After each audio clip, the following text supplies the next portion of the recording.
Good afternoon. It's Monday, the 7th of June, 2021, just after 1 o'clock. Welcome to UK Column News. Your host today, Mike Robinson, myself, Brian Garish, and we're delighted to be joined by David Scott, bringing us northern exposure from north of the border. Well, there's only one place to start, Mike, and it's with the leader of the United Kingdom speaking.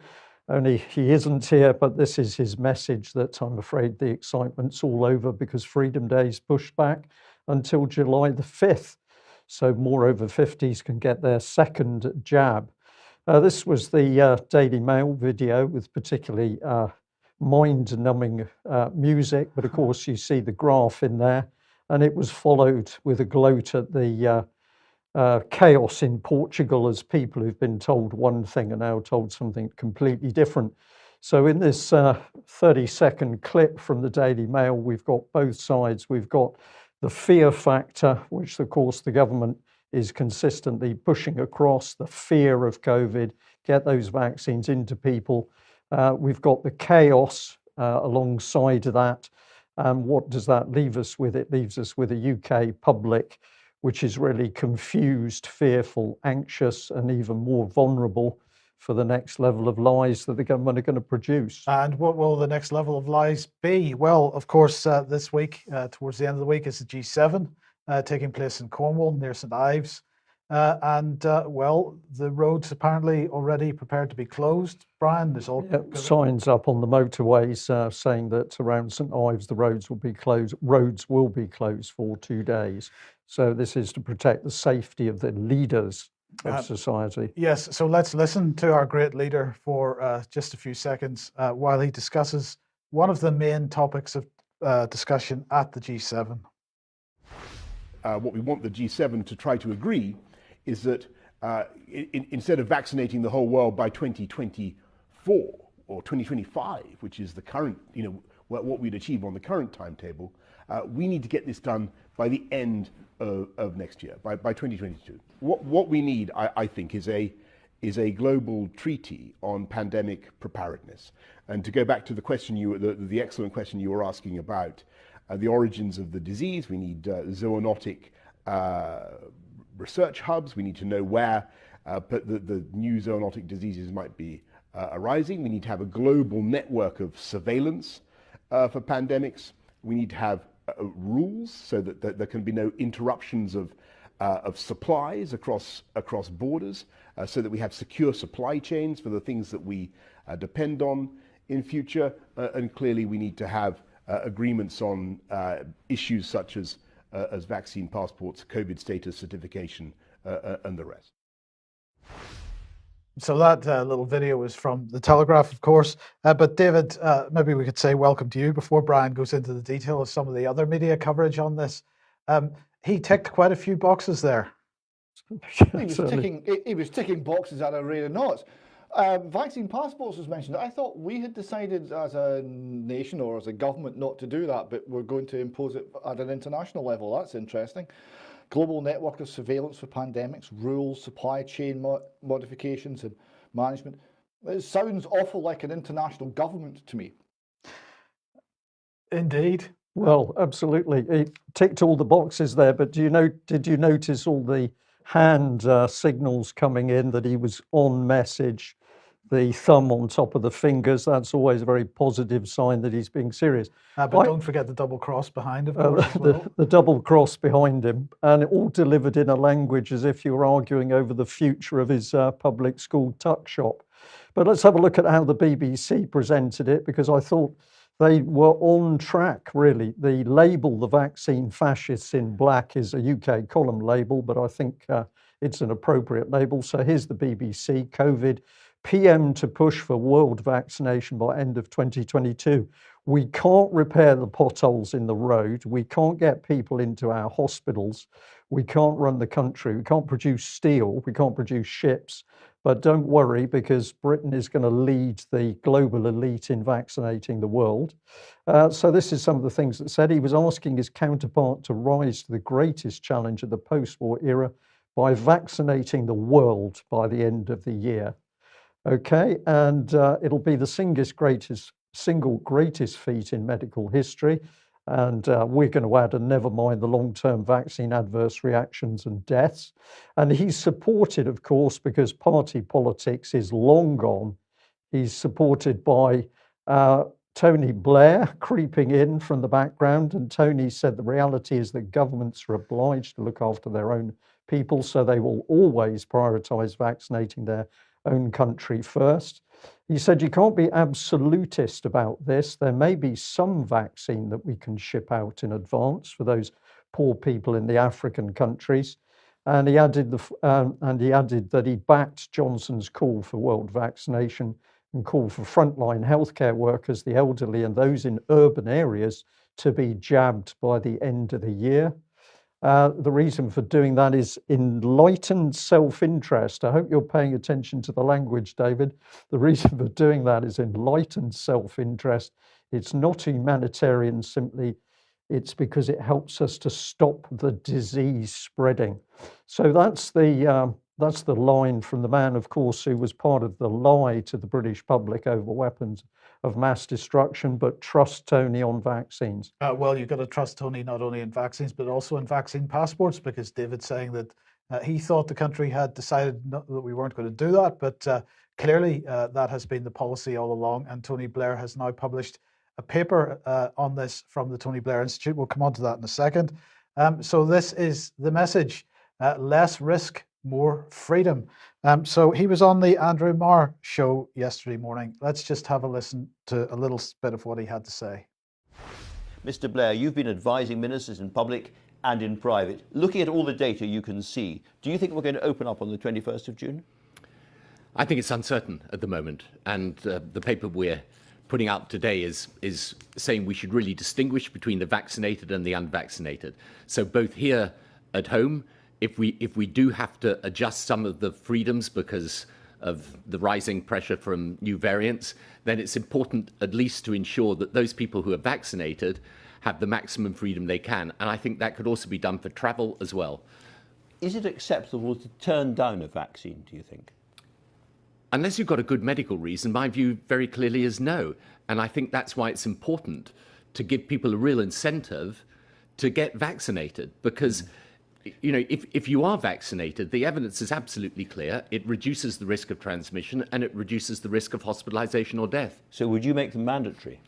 I don't think you can make them mandatory, but I think, and this is what we're suggesting today, by making it clear that, for example, if you are vaccinated, if you're double vaccinated, it should be much easier to come in and out of the country.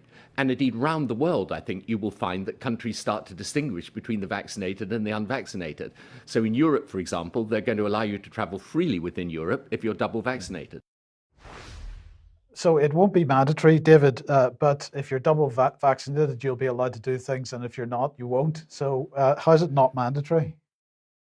I love the use of the word distinguish. It's not discriminate. We're not going to discriminate against the unvaccinated. We're just going to distinguish. I'm sorry, I'm not going to give you a job because you're black and or Irish or Jewish or something, but I'm not being discriminatory. I'm just distinguishing. Okay? So I thought that was a beautiful piece of Tony Blair language. And also, it just occurred to me, we covered this a little while ago. The stage 3 trials in the vaccines aren't up to 2023. So that means that the vaccination of the whole world is complete before the stage 3 trials are complete. And the stage 3 trials include safety. Interesting. That's absolutely correct. But of course, the stage 3 trials are already invalid because, as we mentioned before, the placebo group has been vaccinated. So there is no control group for this trial. So it is no longer valid. Now, let's just have a look at the paper that Tony Blair's Institute for Global Change has released. It's called Less Risk, More Freedom. It says restrictions during the pandemic must be as proportionate as possible. There is no need to impose full restrictions on people we know who we know are at greatly reduced risk of transmitting COVID-19. During the pandemic to date, restrictions intended to reduce the spread of disease have necessarily treated populations as largely homogeneous groups for which there is no distinction between individuals when it comes to the risk of being infected by or transmitting COVID-19. This means that tools to contain the virus have been necessary but blunt. We've seen national lockdowns, regional tier systems, and entire schools shut down following suspected outbreaks. That's a very key point, because they're clearly going for the children here once again, because they're talking about entire schools shut down as being a blunt instrument that really you've got to only exclude children who haven't been vaccinated from schools is the narrative here. Vaccinations have changed this. Their effectiveness at reducing transmission, now proven beyond any doubt, means that different people carry different risks when it comes to spreading the virus. Well, I would like to see the evidence that proves that beyond any doubt. And I'm not talking about, skewed statistics and so on. I'm not sure that evidence exists, but let's go on. He said, the paper says, ultimately, the fully vaccinated are much less likely to infect others, approximately up to 50% less likely. Now, this language really grabbed me, right? Because, I mean, it's not so long that we've had Advertising Standards Agency attacking companies for using this idea of up to 50% faster, up to 50% fewer wrinkles, up to 50%. This is advertising language. This is not scientific language, right? If they had said approximately 45 to 50% or approximately 50 to 55%, fair enough. But no, up to means, well, 0 is included in up to. So keep that in mind. Okay, let's move on with what the document says. In this paper, we set out the digital health pass infrastructure that will need to be introduced to enable an individual to prove their vaccine status. This goes beyond the current NHS app, and it involves a globally interoperable system of health passes, which is now required to allow citizens to prove their status in a secure, privacy-preserving way. So that's where we're at with it.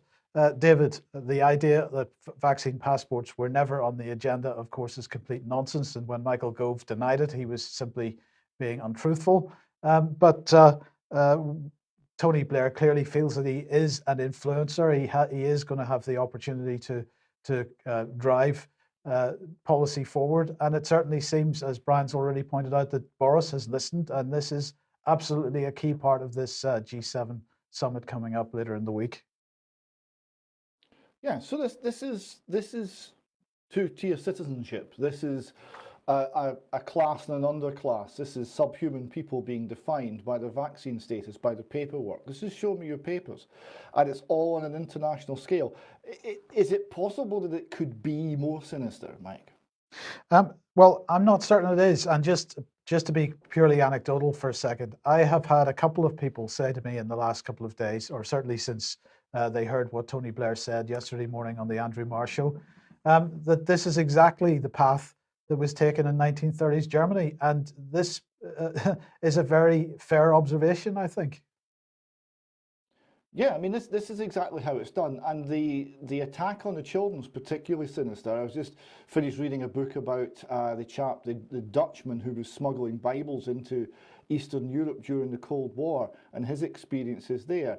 And one of the things he found is that the people who wouldn't worship the state, the people who didn't want to surrender intellectually to that, they were excluded from education, which meant their children were excluded from good paying jobs.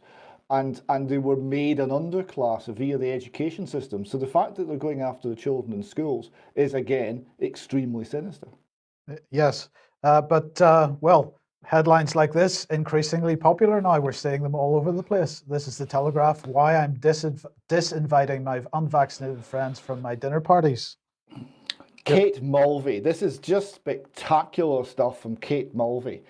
All right, and I've got a few quotes here from this because it's outstanding. At the weekend, she writes, I attended a lovely outdoor gathering, and there we were, a gaggle of middle-aged women enjoying the heat wave, laughing about how to shift their corona stone weight gain and sipping cocktails in an enchanting pub garden. Soon, as is now customary, we were swapping our vaccination stories. I mean, that alone's pretty creepy, but she goes on. Apart from one friend, that is, who kept very quiet because she had decided not to have the jab. When it was her turn to reveal if she was Astra or Pfizer, again, just a bizarre form of conversation, then she caught her, she said she was neither actually. When she caught her incredulous expression, she explained she was against putting stuff in her body and would take her chances with herd immunity. The rest of us felt awkwardly silent and then changed the subject, but later I found myself fuming. I feel increasingly angry at those who refuse to be vaxxed. And this is an exceptionally strange psychological reaction. This is her friend who has decided, using her own autonomy, as to what medicines she should take. And this woman is raging at her. How bizarre is this? It gets worse. She goes on, one great mate from university who self-medicates her anxiety with copious amounts of Chardonnay made me laugh when she revealed she refused to put nasties in her body. She and I are on the same page with most other things, yet COVID has cleaved a wedge between us. I have not returned her calls since. So her great mate has been cast into the outer darkness. She continues, another friend, you notice how many of these people there are. She's surrounded by these people who are refusing vaccines, and she's very angry. She writes, another friend who called herself a healer but won't have the vaccine. I've done the research, she insists, by which she means she's read a few bogus pseudoscience articles online. Now, again, this is someone who has not looked at the figures. This is someone who has not done the research and is assuming that someone else who says, I've looked at this and I've come to a different conclusion, must be looking at essentially garbage pseudoscience. Right? This is a worldview clash. This is someone says, well, you must believe the state, and if you think differently, it must be garbage. And I don't need to know any facts about what research you've done or what you've actually read. I know the answer before I look. So she was offended when a mutual friend edged away from her at a small dinner party last month. I mean, wow. I know of another friend whose cousin, in her 50s, very into natural health, watches all the documentaries on Netflix, takes health advice seriously, has fallen out with most of her family over their sensible decision to have the jab. When I told her I'd had one, she said, oh wow, you're part of the government's experiment then. I take it you're okay with that. I just breezily replied, yep, and changed the subject. She wants to meet up over the summer with her children, but I feel a bit weird because I know the conversation will turn to vaccinations and I don't have the energy to argue. Never negotiate with terror is something my mum used to say when it came to arguing with morons.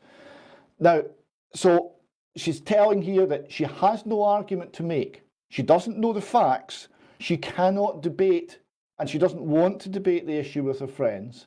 She just wants to call them morons and terrorists and exclude them and move on. Again, it's a psychological effect I want to emphasise here. This can't be the only woman who's responding like this, the only person who's responding like this. This is the psychological effect of the fear-mongering that's been going on now for over a year. So she continues, but vaccine dodging idiocy comes in all shapes and sizes. Another friend has a 25-year-old personal trainer who runs exercise classes for local mums, but he's not having the jab. Now, 25-year-old male, excellent health. The danger posed by COVID to this person, zero, nothing. So the danger posed by the vaccine, non-zero. So I can understand his decision. His logic is that he's young and healthy and doesn't want to be part of what he calls a live trial. Again, factually accurate. But one of his clients has breast cancer last year. Another has a parent who is shielding with a heart condition. We all feel a bit weird about the fact he won't get vaccinated, and we're not sure whether it's okay to tell him so. So again, they're considering using social pressure to try and force this man to have a vaccine against his will, against his better judgment. That's appalling. She concludes, sometimes I wonder if I'm overcritical, but while I'm ambivalent on mandatory vaccine passports, which the government has now ruled out, well, that was a few days ago, it's ruled them back in there, I feel taking the jab is a social responsibility. Why those of us who are doing our bit for the pandemic accept being put at risk by vaccine-free riders. So why should those of us who are doing our bit for the pandemic accept being put at risk by vaccine-free riders? If the vaccine worked, why would you be at risk?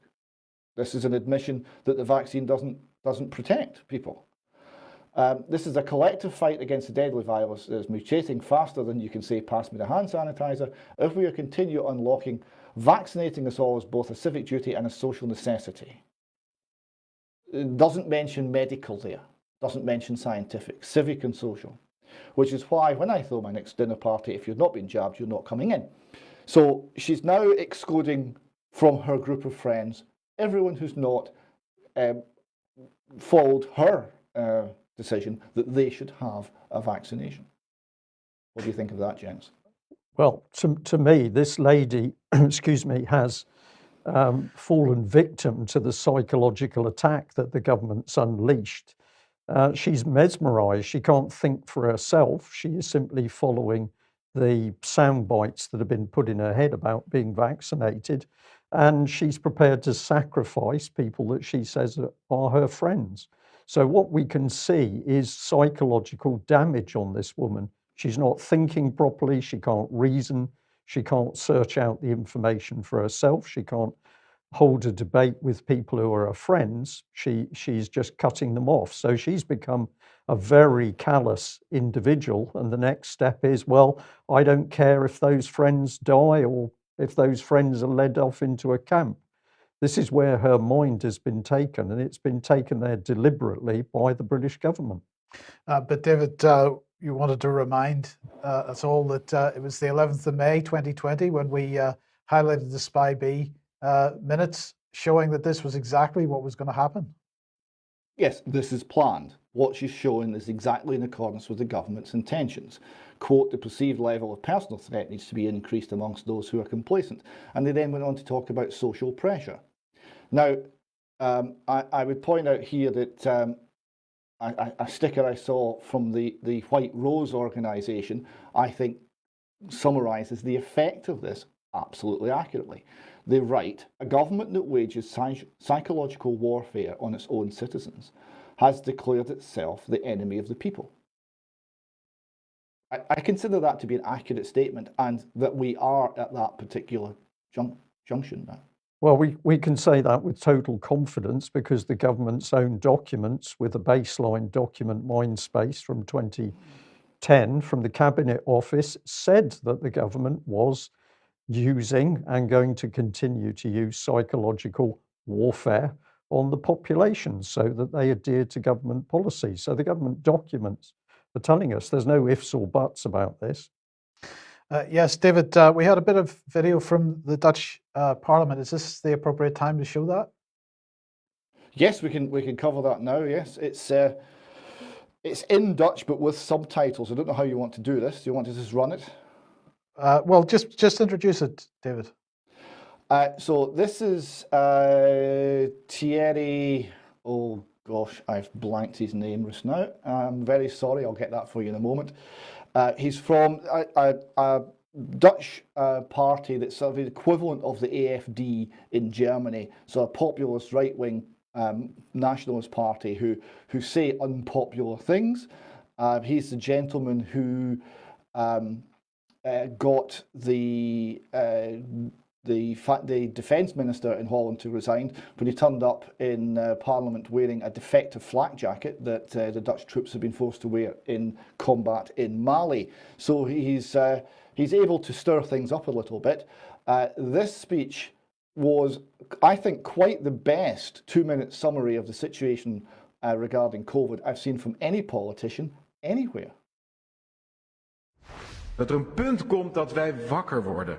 Dat we inzien dat dit een collectieve psychose is. Dat het op slot gooien van het hele land, de halve wereld gedurende 1,5 jaar vanwege een griepvariatie krankzinnig is. Dat we rondlopen met die lullige, niet werkende mondkappen. Dat we ons houden aan die volstrekt onzinnige afstandsregels. En onze bedrijven, onze sociale levens stuk hebben zien gaan. Dat we prima eerste lijns medicijnen zoals ivermectine tegenhouden. Alleen om die experimentele injecties de status van toegelaten vaccin versneld te kunnen geven. Dat we kletsen over, oh, de besmettingen lopen terug. Terwijl dit vorig jaar natuurlijk ook gebeurde. Zoals dat elk jaar gebeurt. Zoals er straks natuurlijk met de herfst weer nieuwe besmettingen komen. Zoals dat altijd gebeurt. En we doen alsof dat door corona komt. Terwijl wat we vroeger de griep noemden schijnbaar geheel zou zijn verdwenen. Maar het belangrijkste, en dat zijn mijn afrondende woorden, dat we inzien dat met als voorwendsel een of andere hysterie over deze Chinese griep een infrastructuur is opgetuigd die op elk willekeurig moment, wegens elk willekeurig voorval, opnieuw kan worden aangewend. Lockdowns, mondkapjes, afstand houden, niet meer reizen, geen handen meer schudden, belachelijke experimentele injecties laten inspuiten. Deze coronatijd was een gehoorzaamheidstraining. De Tweede Kamer en de regering Rutte hebben die training glansrijk doorstaan. Gefeliciteerd. Klaus Schwab kan trots op jullie zijn. De globalistische plannen kunnen doorgang vinden en de volgende stap richting mass surveillance en totale controle kan worden gezet. Dank u wel. Excellent So- summary. Wasn't that spot on? A joy to listen to. And total surveillance and total control is where it's going. Yes, indeed. Well, let's move back to the UK then. And well, here we go. The approval has been given for 12 to 15-year-olds to receive the Pfizer vaccine by the MHRA. So the MHRA apparently concluded a positive safety profile for the Pfizer-BioNTech vaccine in 12 to 15-year-olds. This follows a rigorous review of the safety, quality, and effectiveness of the vaccine in this age group. No new side effects were identified, and the safety data in children was comparable to that seen in young adults. As in young adults, the majority of adverse events were mild to moderate and related to reactogenicity, as such as a sore arm or tiredness. So let's have a look at what June Rain had to say. Here she is, the lovely June. She said, we've carefully reviewed clinical trial data in children aged 12 to 15 years and have concluded that the Pfizer-BioNTech COVID-19 vaccine is safe and effective in this age group, and that the benefits of this vaccine outweigh any risk. Now, let's just remember, for children aged 12 to 15, the risk is zero. So the benefits also zero. So I'm not quite sure how that statement is made, but anyway, let's see. We have in place a comprehensive safety surveillance strategy for monitoring the safety of all UK-approved COVID-19 vaccines, and this surveillance will include the 12 to 15-year age group. It will now be for the Joint Committee on Vaccination and Immunisation to advise on whether this age group will be vaccinated as part of the deployment programme. And you've listened to the words over the last couple of minutes. Nowhere in the press release or in the statements from June Rain or any of the other people that were quoted was there any actual evidence provided. There were no links to any paper showing this fantastic review and showing the results of the review. It is not possible to know how they came to these conclusions. And so, well, what conclusion are we supposed to reach on that? Are they ashamed of the results? Do they not want us to know what the results are? Do they not have any results? Have they just put a tick in a box and said this is done? Well, we can't know. So, June Rain, if you're watching this program, I suggest perhaps you might want to be a bit more transparent and open with how you're arriving at your conclusions, because otherwise there can be nothing other than skepticism to what you're saying. I think we're going to be able to get in deeper than that in the coming news programs, Mike. But clearly one of the things she didn't talk about was her own MHRA yellow card vaccine adverse reaction data. That's not mentioned at all. And we are very clear that the MHRA does not investigate any of the adverse reactions that are logged. And this makes it very easy to say that the vaccines are safe because you haven't bothered to investigate evidence suggesting they're not safe. Yes, David. I've been obviously meeting a lot of people who have been vaccinated, and I'm asking them how this was and whether they had any adverse reactions. Very often, they'll report being debilitated with fatigue, flu-like symptoms, etc., for several days up to a week. In one case, the person reported losing the use of his legs for some time. And each time I say, did you report it? The answer has always been no. Did your doctor report it? Not as far as I'm aware. So the idea that the yellow card system is catching more than a fraction of the actual harm that's been done is, I would suggest, not borne out by any evidence. Indeed, and let's just remind ourselves once again that there have been two parliamentary questions now, one verbal, one written, to the Department of Health and to Matt Hadcock specifically, asking about the number of people that have died within 3 weeks following a vaccination. The government is not, well, they claim that they're gathering the data, but they're not giving that data out. But actually, the claim even was suspect. So the data is not being gathered. And of course, if you don't gather the data, then you can't be expected to report it. And if you don't report it, then you can simply make any claims you feel like. Yep, that's the plan. Well, UK Column's been doing quite a lot of work looking at MHRA and also the pharmaceutical industry. This is a report that we came across in the last couple of weeks. First, Do No Harm, the report of the Independent Medicines and Medical Devices Safety Review. This is a report that appeared the 8th of July last year. The lead was Baroness Cumberledge. They were looking in principle at three medicines and medical appliances: Primodos, sodium valproate, and surgical mesh. But in the document, they make a number of very important statements around the whole aspect of safety with medicines. So if we just bring in part of her opening letter, print's very small, so let's blow a bit up. It says, "This review, however, has been about people who have suffered avoidable harm." Our report is entitled First Do No Harm. Having spent 2 years listening to heart-wrenching stories of acute suffering, families fractured, children harmed, and much else, I and my team thought it an appropriate title. It's a phrase that should serve as a guiding principle and the starting point, not only for doctors, but for all other component parts of our healthcare system. Too often we believe it has not. Okay, let's just go on. Here's the second page, and we'll bring this one out. The system is not good enough at spotting trends in practice and outcomes that give rise to safety concerns. Listening to patients is pivotal to that.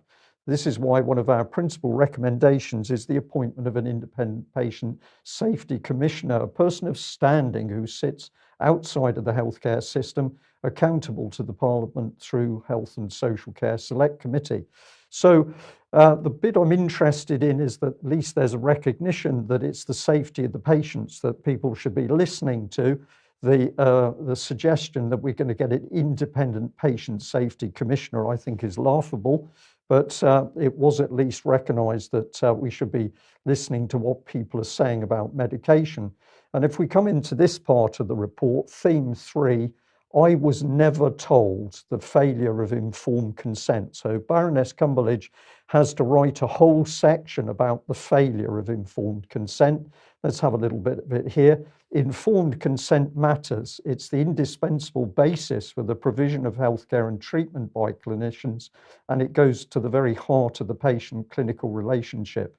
The 2015 landmark case of Montgomery versus Lanarkshire Health Board held that obtaining consent needs to be framed around what information an individual patient requires, and that is, and that this should always has been the case. Sorry, that's the text in the document. It's the patient's right to be told whatever information they need and in a manner that they understand, not what the reasonable clinician chooses to say.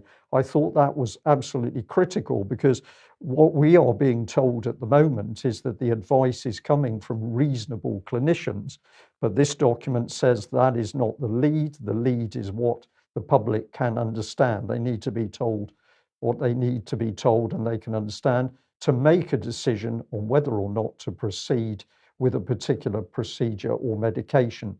So despite this guidance, it's in the NHS overall guidance itself, but despite all of this, the UK government, the NHS and the MHRA continue to lie and mislead the public over vaccine safety, because people are not being given enough information to make informed consent. So this continues. And we're just bringing this one from the Express. I just didn't know how to phrase this, because the headline, COVID warning, catching coronavirus is linked to an autoimmune disease, scientists say. Well, actually, what the Express is doing here is taking vaccine adverse reactions and trying to link them back to COVID. So you're deflecting from the vaccine adverse reaction and bring them back to COVID. And to get back on your subject, David, I just thought this was such a horrific picture from the BBC. The expression of the lady on the left, a puzzled bemusement, an element of disgust as she looks at the camouflaged army officer or person, lady that's delivering whatever it is. This is more fear, I think, from the BBC. So never mind the facts. Let's ramp up the fear, bring in the army, but they're camouflaged, presumably, so the coronavirus can't see them. Well, indeed, but David, it's not the army not just being used in England, but also in Scotland now too. Yes, now, I was really puzzled by this because there's not much happening in coronavirus land in Scotland at the moment. We'll come to that later on. But it did occur to me what was really happening here. I remember back in 1993, I was stuck in a little village called Blackford because there was a huge blizzard. And the A9 was closed and all the truckers had to come and stay in everyone's houses because they were all stuck in the snow. And then the army started handing out free bread and milk. And everyone thought, oh, it just got serious because the army are here to relieve things. And I think this is the message that they're trying to communicate. There's not very much happening in coronavirus in Scotland, but we're going to use the army because that will generate fear. That will generate the reaction that there is a crisis. So here's the Herald reporting on it.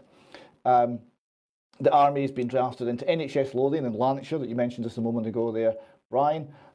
Ben Wallace here is applauding this. It's called Operation Rescript. Operation Rescript. That's an interesting word. Rescript, legal terminology, is a document that's not issued on the initiative of the author, but it's been called for by someone else. So that's what they're saying. We're doing this because you called us, not because we decided. This is coming from the ground. That's what they're trying to say. They actually named the operation that in order to try and persuade people that this is what's happening, that there's a demand for help, a call for help. Ben Wallace said, I'm delighted to see that across all corners of the UK, military personnel are working side by side with their NHS counterparts, interesting phrase there, to help get the British public vaccinated as quickly as possible. Not as safely as possible, not with the consent. It's all about speed.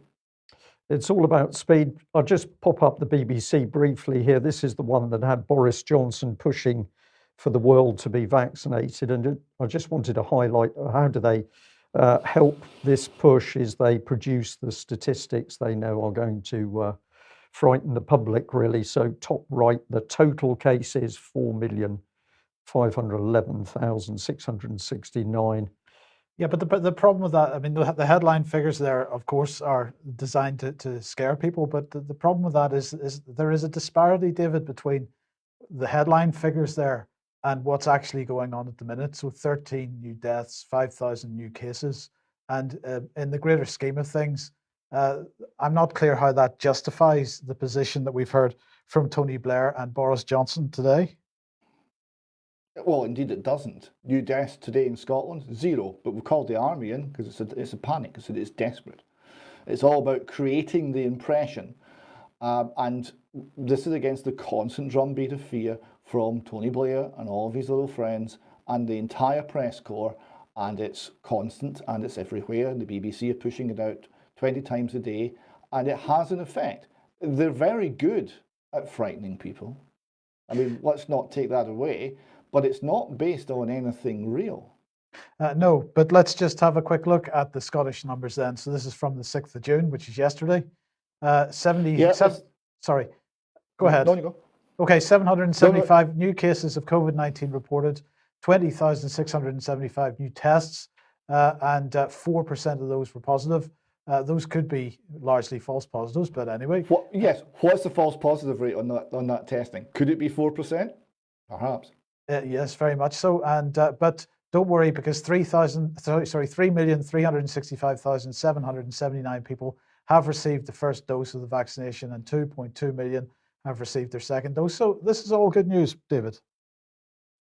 Well, yes, I think they are meeting more and more resistance on the vaccination programme. So we'll see the fear and the concern and the drumbeat of encouragement continue apace. as increasingly the people who have not yet decided to get vaccinated have decided not to, and it's going to be the government's objective to force, bully, cajole them into doing so, all of which is of course contrary to informed, voluntary, express individual consent. A couple of other graphs from the Scottish Stats here I thought would be quite interesting. First, the deaths involving COVID. Now, the key word here is involving. We know that the deaths from COVID as the primary cause are very low, but the deaths where COVID was mentioned in the certificate or in some way associated, or there'd been a positive test within 28 days, any of the ways that they record COVID deaths. So we see the big spike that came just after the lockdown in 2020. We see the spike that came when the vaccination program was rolled out. But we see now it's gone back down to the summer level of basically nothing. That's the background. That's the reality against which all of this fear is being hyped. The other graph I was really struck by, this is the claimant count. So this is the number of people claiming benefits in Scotland, and alarmingly, it was creeping up from about 80,000 to over 100,000 as we went from 2018 to 2020. So clearly the economy is not doing well. SNP policies and socialism and all the rest of it. And then, of course, when the lockdown happened, there was this huge jump and the number of claimants essentially doubled. Then it's not come down significantly since then. So all of the controls, all of the government artificial support, all of the money printing, we're a year and 4 months now into this, or a year and 3 months into this, all of it still remains essentially at peak levels. There is no return to normality shown in those figures. I think that's a stat that we should be watching as this unfolds. Indeed. And David, just coming back to Tony Blair for one quick second. I mean, he was talking about obviously travel was the main thing that he was pushing there, but he was also saying that actually if you're in the hospitality industry or you run a venue, you may well want to require vaccinations there as well. And I think that you should be supported in that. What's actually happening there is that the businesses are being put in a position where they either have to deny access to a large proportion, and it seems like an increasing proportion of their clientele, or they're going to be, if they want to allow those clientele to access their premises, they're going to be subject to a really horrendous bureaucratic and horrendously expensive bureaucratic regime. And so, what we see here, David, is a continuation to actually put such a burden on businesses that they become unviable and they remain unviable, until they go out of business, effectively. Until they go out of business or they comply. Increasingly, I mean, this is 1930s Germany once again. In 1930s Germany, if you wanted to engage in business, you needed to have a well-connected lawyer with connections to the Nazi Party in order to navigate the bureaucracy. Otherwise, the bureaucracy would strangle your business. So what you're going to have in Britain is compliance with government diktat, and it will get worse from here, or we will strangle your business. And this is where some of the heroes going forward here will be people who will be operating what will be called the black market, or as we will call it, the market. They will drive honest business underground, and they will drive free people underground. It's remarkable that it's being discussed so openly. And of course, from our dear friends at the BBC, there's no pushback. No one mentions medical fascism. No one mentions destruction of the inalienable rights that this country was built on, that this country bled for. No one mentions any of that. It's just, thank you, former Prime Minister, for your wise words of wisdom as to how we're all going to be forced to live our lives. Yeah, David, inalienable rights, that's just nostalgia, I think. Well, ideal, just to bring in another vaccine fascist, I think, if we pop this one on the screen. Here we are. It's our very own Matt Hancock. So the headline, COVID modelling has been crude and unreliable, NHS leaders warn. So you read that headline and it looks good, but there is a sub-headline.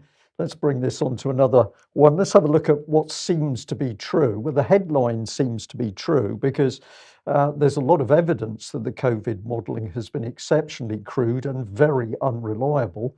And it's not only NHS leaders that have been warning about that, many other scientists have. But when we get into the sub-headline, it gets interesting. Government urged against using the models to decide whether to lift the remaining lockdown restrictions on June the 21st. Well, that's already history. But that second headline seems to me to indicate that the argument was that you didn't really want the thing lifted. So the government urged against using the models because they're unreliable to decide whether to lift the remaining lockdown restrictions. David, I had to read this Telegraph article about 4 times before I could see what they're actually doing. I'm going to try and explain what they're doing, but I'm going to do it very quickly. But do you detect a little bit of spin in the headline and the sub-headline there? Yes, but again, you've got to say, It's for good. having a brass neck, you've got to give them credit. Our models that we use to shut down the entire economy, they're rubbish. So we can't possibly use them to open up the entire economy. That would be crazy and dangerous. Right, okay. Is that your reading of what they're saying? Yeah, it is. And it's brought a smile to my face because the whole thing's so bizarre. So let's bring in one of the key spokesmen in the article. It is Chris Hopson, the Chief Executive of NHS Providers. Now, we had him on the UK column. We were talking about him on the UK column on the 31st of May, where he said that very few COVID patients in hospital in England received 2 jabs. And we just said, where's your evidence, Chris? Because there wasn't any in that article. We also had this one up where he said a handful of patients in hospital received both vaccination doses, but they usually have additional conditions. And we asked, where are the NHS and other statistics to support that claim? Because there wasn't any of that data. Well, Chris is the man the Telegraph wanted for the article we've just had up on screen. And he said that trusts were sceptical about the fitness of models to provide useful forecasts. So that's pretty good. He also said this, trusts in Indian variant hotspot areas had not seen huge spikes in admissions and deaths and had coped well with many now seeing a decline. For the record, trust leaders are sceptical of the value of predicted statistical models here, given their performance of the last 15 months. So he's calling into question the whole of the modelling around COVID. But as you'll see in a minute, he's not bothered about that because the vaccines are great.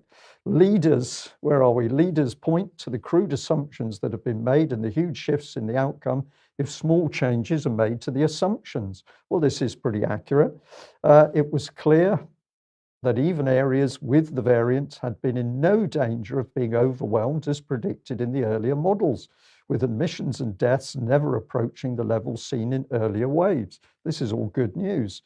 And on he goes, leaders in front of wave hotspots are now seeing community infection and COVID-19 inpatient numbers declining.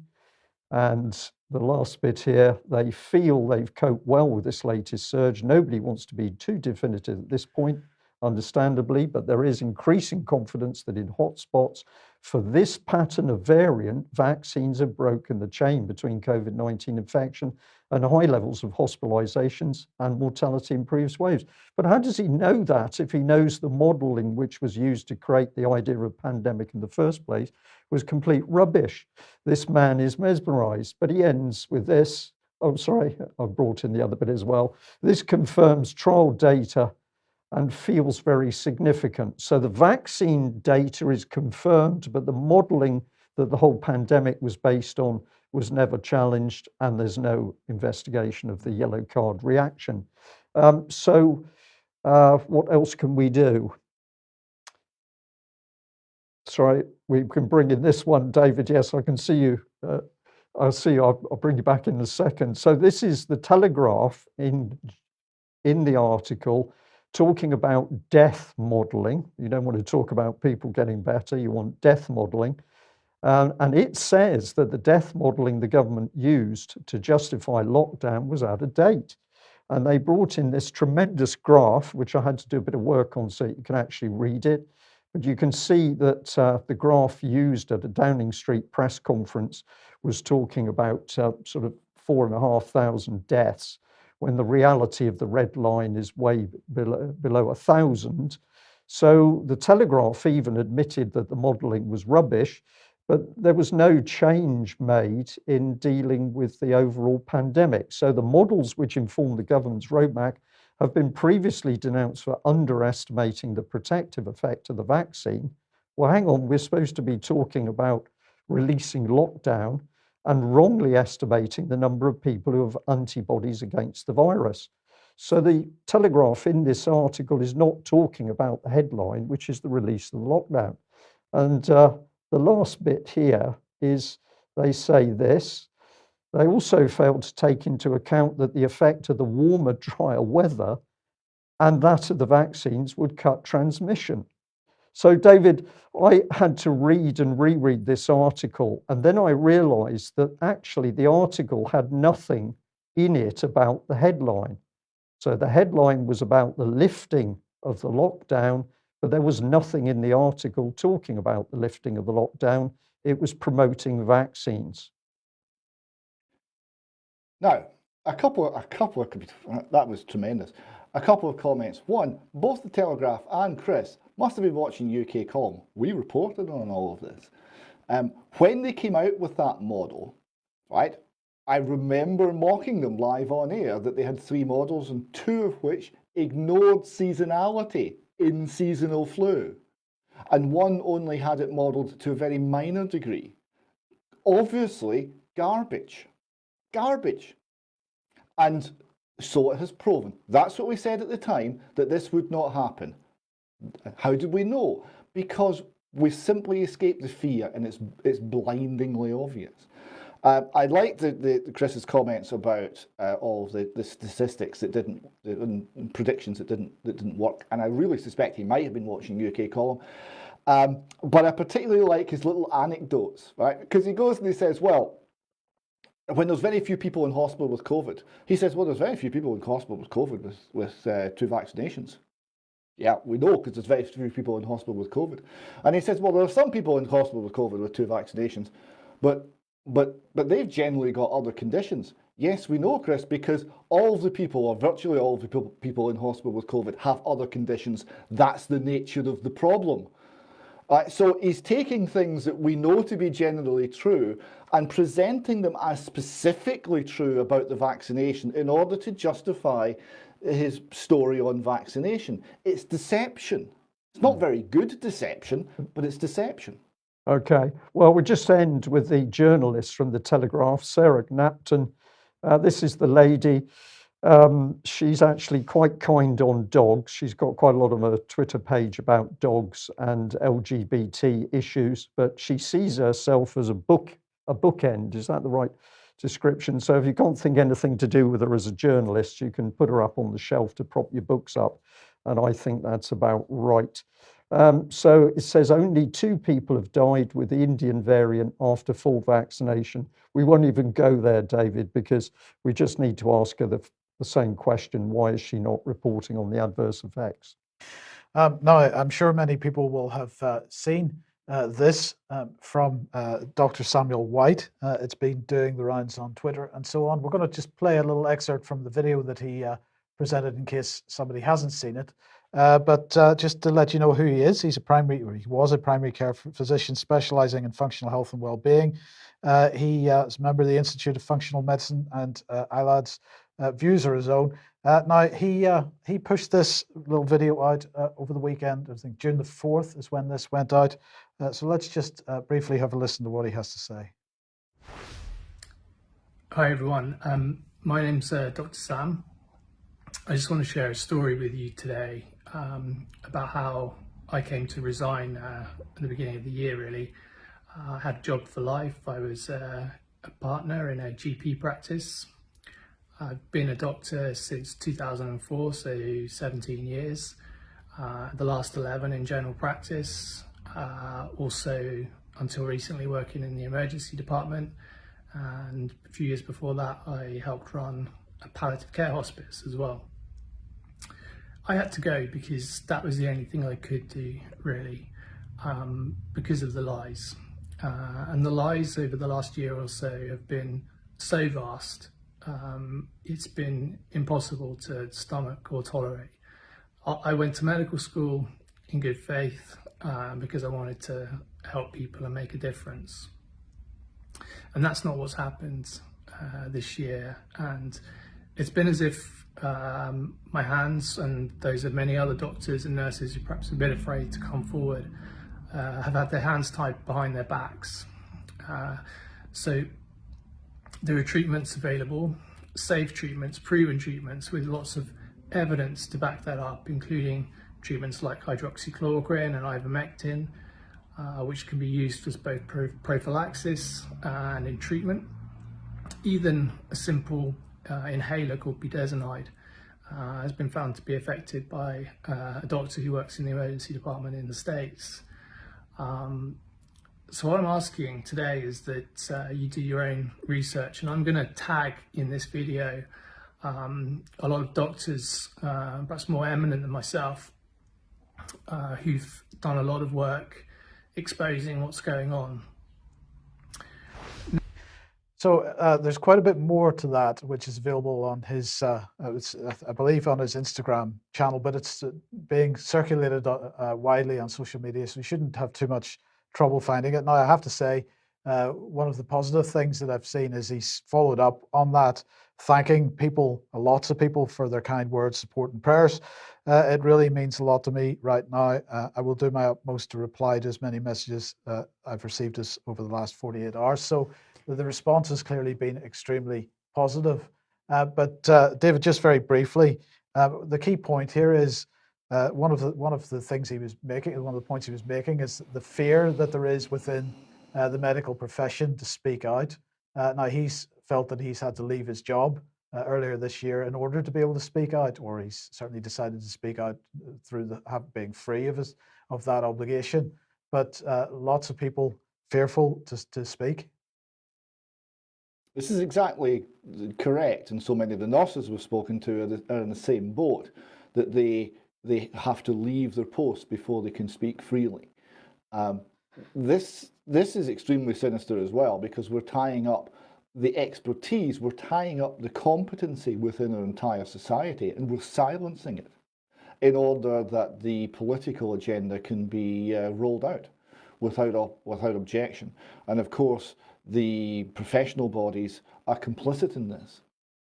Yes, so let's move across to Canada then, and we're looking at the College of Physicians and Surgeons of Ontario talking about public health emergencies.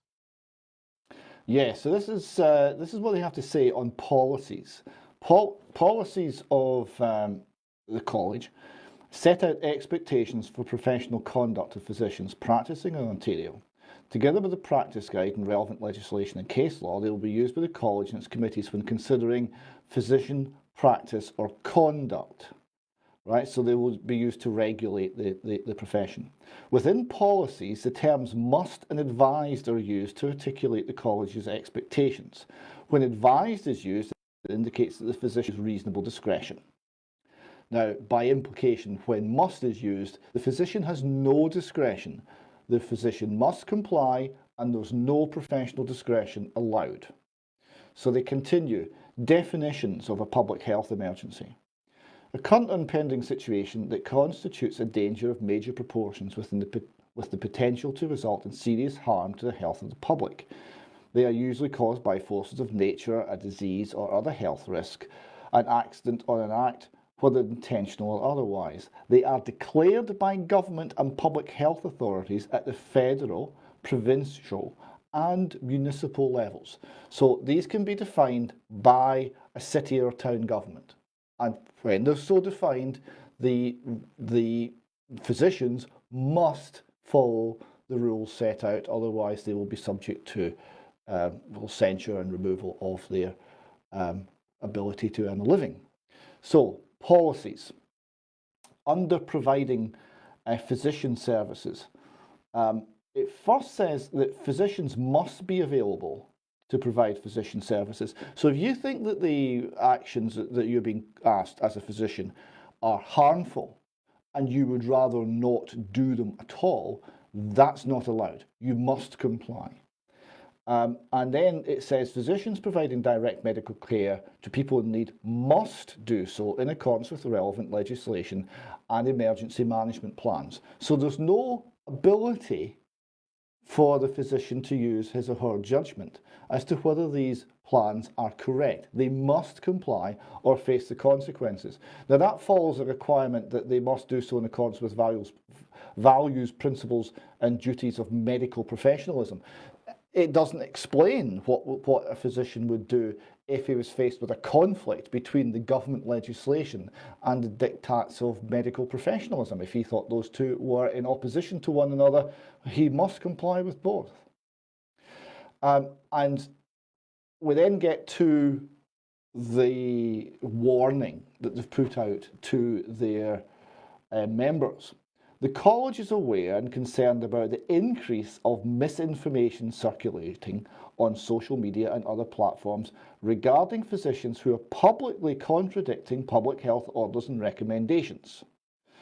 Physicians hold a unique position of trust with the public and have a professional responsibility not to communicate anti-vaccine, anti-masking.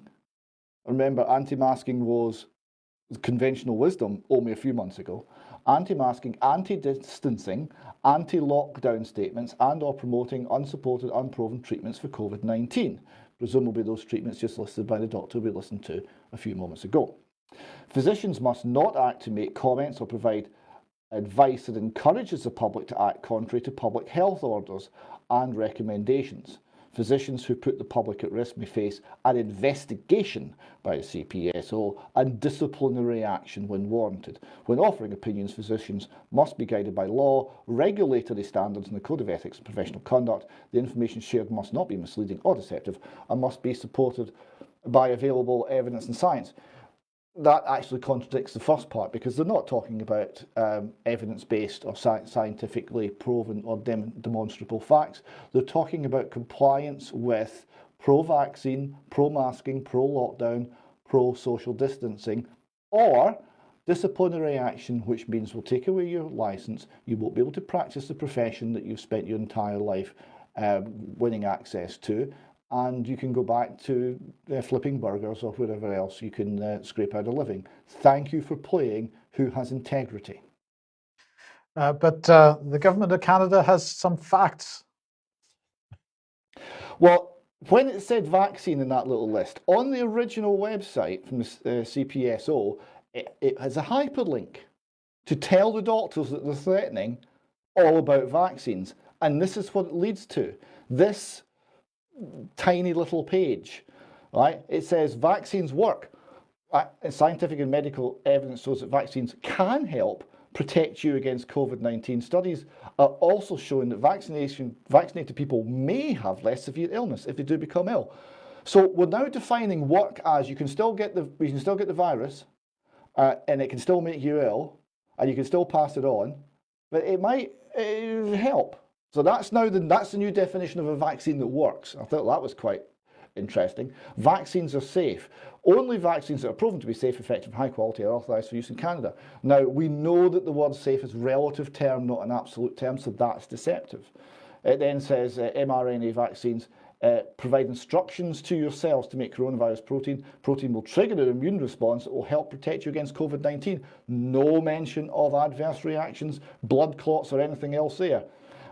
So that's the link that the College of Physicians are pointing its own members to, that this is what you need to know about vaccines. And I would say as a technical understanding of the problems, of the risks, of the benefits, this is garbage. But they're sound bites, David. So what they want them to do is to pick up and repeat sound bites. They're not interested in fact. So right at the beginning of the program, we had Boris Johnson talking about the G7 and this massive surveillance system that they're going to put in place. The Germans, though, seem to have taken this to another level. Yeah, this is an update in May of an earlier report that we covered, I think, briefly at the time. New York Times here, German intelligence puts coronavirus deniers under surveillance. So they're using the Domestic Intelligence Agency and they're creating a new department to deal with extremism amongst what they're calling conspiracy theorists. And it's a bizarre statements are coming from them. They say our basic democratic order, as well as state institutions such as parliaments and governments, have faced multiple attacks since the beginning of the measures to contain the COVID-19 pandemic. So you see what they're saying there. We've trashed all of your rights. We've operated in a way that's completely unsupportable by any statistical analysis or scientific evidence. We've destroyed the economy. We've engaged in psychological warfare on our own people. And the reaction of the people is to trust the parliament less. And the people who are opposing the parliament's tactics and policies are pointing this out and are generating anger against the parliament. This is now an attack on a basic democratic order. So they're now painting it as subversion. Telling the truth has become a subversive act. That's what they're saying there. So the movement called Querdenken, the German for lateral thinking, and we'll have none of that, by the way, no lateral thinking for you, communicates and recruits over social media and has a large presence on the encrypted chat service Telegram, where its main channel has 65,000 subscribers, part of AfD, German right-wing populist party, that is also under surveillance. So they're surveilling parliamentary parties as well. That's interesting. What we used to do to the Labour Party in the 70s in Britain, have allied themselves with the protesters. So they're linking it to the far right here. So if you think for yourself, you're far right now. Last August, when restrictions were relatively light, the deniers, so echoes of Holocaust denial, right? The deniers drew 40,000 protesters to Berlin. While most were peaceful, even if eschewing masks and social distancing measures, a small number managed to jump police lines and climb Parliament's outside stairs, a breach of security that President Frank-Walter Steinmeier characterised as an attack on the heart of democracy. So they're trying to present a few people climbing stairs. This is not the Reichstag fire, right? This is climbing stairs is an attack on the heart of democracy. Really? Is democracy in Germany that weak? The intelligence agency's formal observation of the deniers group is the first step in the process that could lead it being declared unconstitutional and ultimately banned. So they then go into some academics to support this position that it's dangerous far-right extremism. That's where we're going in Germany. Good stuff.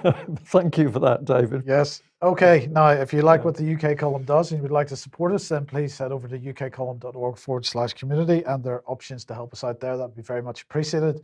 But also share on the various platforms, Rumble, BitChute, Odyssey for video, and Facebook and Twitter. Just mention that obviously Stand Up X, one of the organizations campaigning against vaccine passports and so on. I'm just highlighting their particular website here, but this information is elsewhere as well, making the point that the next big event, which is taking place, anti-lockdown event, is taking place in London on Saturday, the 26th of June at 1 p.m. Indeed. Yes. Anyway, and now just one other thing. I want to mention this story. If you remember, Alex Thompson was highlighting the story of Mary and Mikey, and there was a bit of a fundraiser to try and get young Mikey his toys and so on from storage in the UK over to the Netherlands. If you remember, that resulted in a crowdfunding exercise on one of the platforms that was taken down by the platform, and then people were given a bank account to redonate if they wished. And then, if you remember, the bank account was frozen.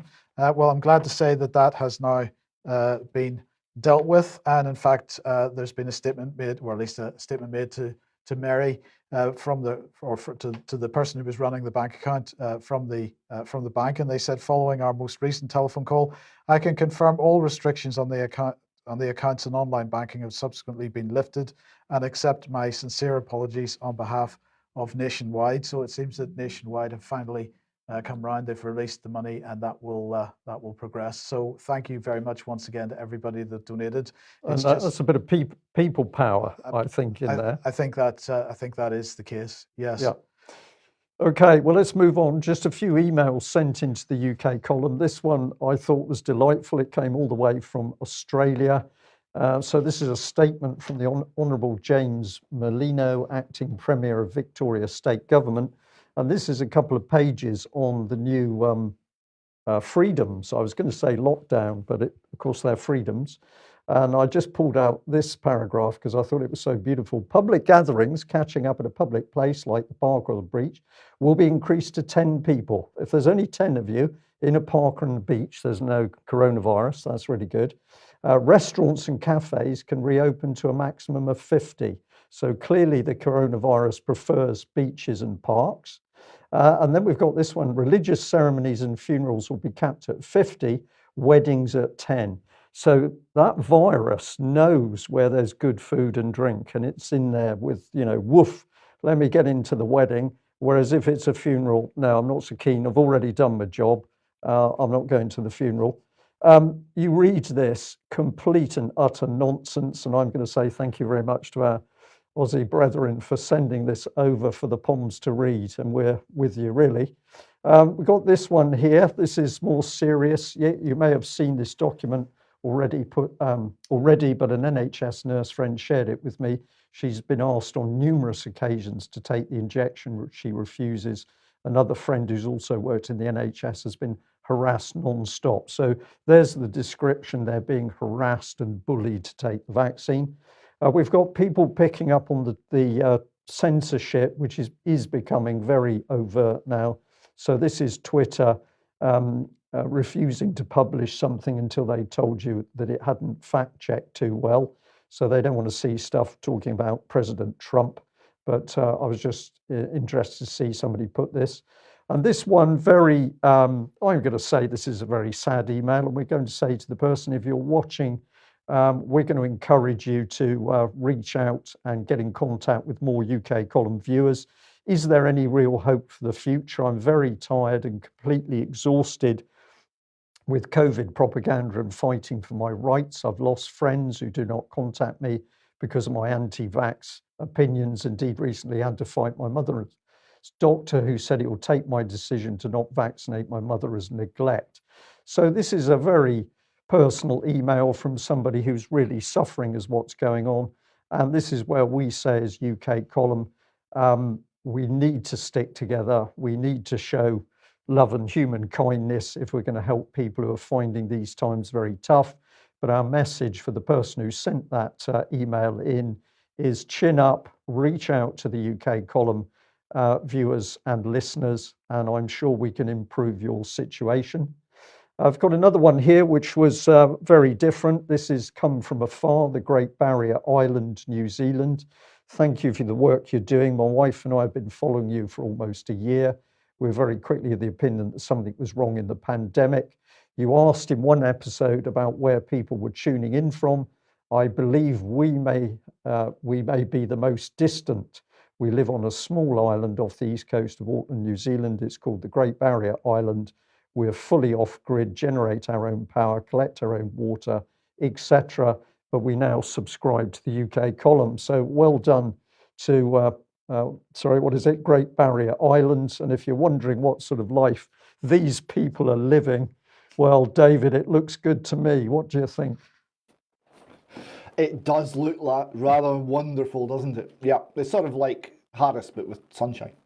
Indeed. I was going to ask, can we all go there? But perhaps there's quarantine required at the other end. Who knows? Well, I don't know, but it is good to know that people operating a generator are busy tuning into the UK column. So thank you very much for that. It's nearly 2:15. What are we going to do? I think you've got an important section, Mike, and I think we ought to be saying to our audience that it needs to be covered. Okay. And we're going to be sticking on this case. And albeit late in the day, we'll, return to it. Okay, well, let's just remind everybody of the online safety bill, because that is currently in draft. It'll soon be presented to Parliament and will begin its process through Parliament, but there are issues with it. Various things not very well defined. So this applies mainly to Category 1 platforms. There are also Category 2 platforms, but Category 1 platforms are things like Facebook, Twitter and so on, YouTube and so on. It applies to services in the UK, or it applies to services where they're accessed from the UK. So global services, which means the government is attempting to make this apply to some degree at a global level. It's going to create this new regulator in the form of Ofcom. Now, we have commented on Ofcom quite a lot on this programme, mainly staffed at a senior level by former BBC people. Of course, it manages the telecoms industry, but it also manages the broadcast TV and radio industry, and will now be managing the internet as well. There is, as we mentioned before when we covered this, plenty of room for scope creep, because almost every clause has something about the minister and Secretary of State can, through secondary legislation, do all kinds of things. Okay, now it creates a duty of care on various platforms in line with the government's response to the Online Harms White Paper. All companies in scope will have a duty of care towards their users, so that what is unacceptable offline will also be unacceptable online. But of course, the point that we've made before is it's already unacceptable offline. There's already legislation in place to prevent all kinds of things, including child abuse. So this notion that this legislation is required to deal with online child abuse is in itself nonsense. But the duty of care goes on to say the largest and most popular social media sites, which are Category 1 services, will need to act on content that is lawful but still harmful. This term is not defined, this idea of lawful but still harmful, or the definition is so woolly that in fact it could literally mean anything. So we'll come on to that in a second though. The duty of care goes on to say the draft bill contains, or the release that went with the draft bill said it contains reserved powers for Ofcom to pursue criminal action against named senior managers whose companies do not comply with Ofcom's requests for information. This is going to have a chilling effect, because we're talking about criminal action against individuals. Now, we think this in principle is a very good thing in certain ways, but if this is being used purely to implement or to bully companies into adhering to what is otherwise a pretty disgraceful policy, then well, we've got to have a discussion about that at the very least. The bill will ensure that people in the UK can express themselves freely online and participate in pluralistic and robust debate, but only if they don't mention vaccines, only if they don't mention COVID-19 and a whole range of other topics that they're not allowed to mention. People using the platforms will need to have access to effective routes of appeal for content removed without good reason. But if it doesn't get put back, they can appeal to Ofcom, but not in order to get a resolution. These complaints would form an essential part of Ofcom's horizon scanning, research and enforcement activity. In other words, mainly for data gathering and radar, sort of Ofcom's radar, if you want to put it in those terms. And then, of course, we've got the issue of democratic content. Ministers have added new and specific duties to the bill for Category 1 services to protect content defined as democratically important. In other words, content which is important to the government of the day or to discussion around that, for example, during elections and so on. But then we come on to the issue of journalistic content. Now, it does say that news publishers' websites are not in scope. That includes both their own articles and user comments to those articles. And it goes on to say, however, that articles by recognized news publishers shared on in-scope services will be exempted. There is, again, a little bit unclear as to what a recognized news publisher is. It's undefined properly. And then companies will have a statutory duty to safeguard UK users' access to journalistic content shared on their platform. So if you're a recognized news publisher, i.e. the BBC, as I guess, but to what degree does that extend? Does that extend to pseudo alternative companies like Vice or the Canary, or does it extend right the way to the UK Column, for example? I think we can guess the answer to that, but it's not clear in the legislation. It goes on to say they will have to consider the importance of journalism when undertaking content moderation. And then it goes on to say citizen journalist content will have the same protection as professional journalist content. But again, it's vague. It's not clear. There's all kinds of links from one section of the bill to other sections of the bill.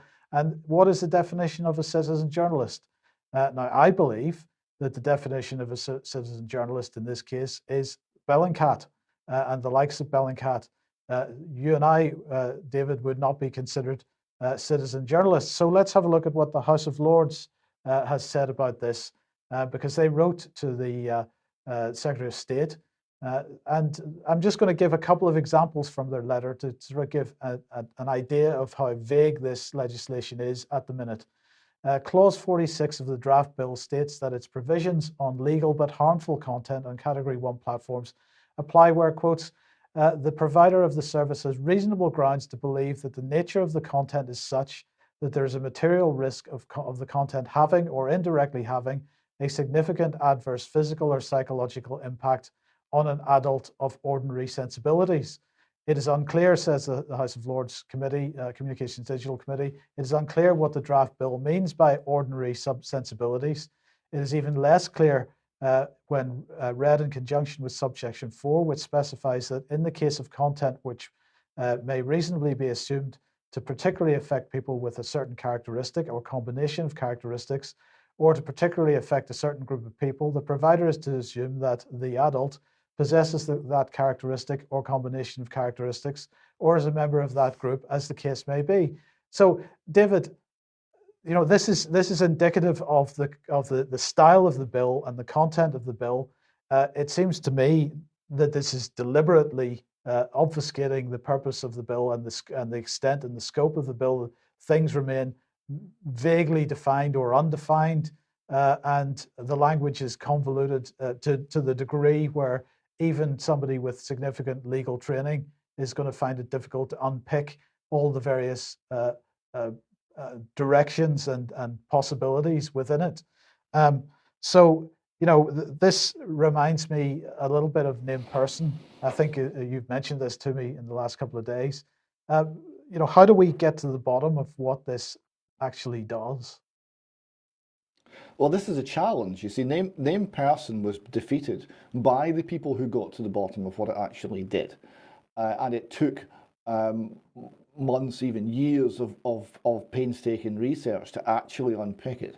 When it was all being assessed by a highly trained QC, Aidan O'Neill QC, he found it vastly difficult to actually define what the thing actually was. He said it was trying to nail fog to the wall, because whenever he attacked one aspect of it, it would kind of, well, no, it's actually worth something else now. It's about child protection. Okay, let's look at child protection. Well, it's not about child protection, it's about something else. And it constantly moved, and it became it became extremely difficult to define it and pin it down. Now, it was eventually nailed, but it took a great deal of work from a great deal of very dedicated people to do that. Yes, indeed. So this is really leaving us. We understand some of the basics of it. We understand that even what we do understand with it is going to have a very chilling effect on freedom of speech and online and so on. But I think we're going to ask for some assistance here now. I suspect that other people that you might otherwise expect to be very vocal on what's going on with this are in the same boat, because there aren't very many. Haven't seen very much commentary online about it yet. And I think a lot of people are taking quite a bit of time to try to get a handle on it. So we'd actually like to hear from anybody that is doing any work on this, or if you're legally trained and you would like to have a look at and work with us on this, we'd be very, very keen to hear from you. So please do get in touch via the contact form on the UK Column website if you'd like to get involved. And we just reinforce the fact that we see this exceptionally dangerous. This can be the mechanism by which the UK Column and other platforms are shut down. And of course, if that happens, we can't be warning about all these other areas. So we regard this as a prime threat to free speech, and we need some help in untangling the legalese in that document. Yes. Okay, David, we'll just end with this one, our final slide for today. Yes, this is, I think, a good summary of where we are with COVID. We've got Andy in red from the Shawshank Redemption, sitting in jail, And one says to the other, "What are you in for?" And the answer is, "I didn't wear a mask in Tesco." You? And I actually can't quite see that. It says I travelled to Portugal for a week's holiday.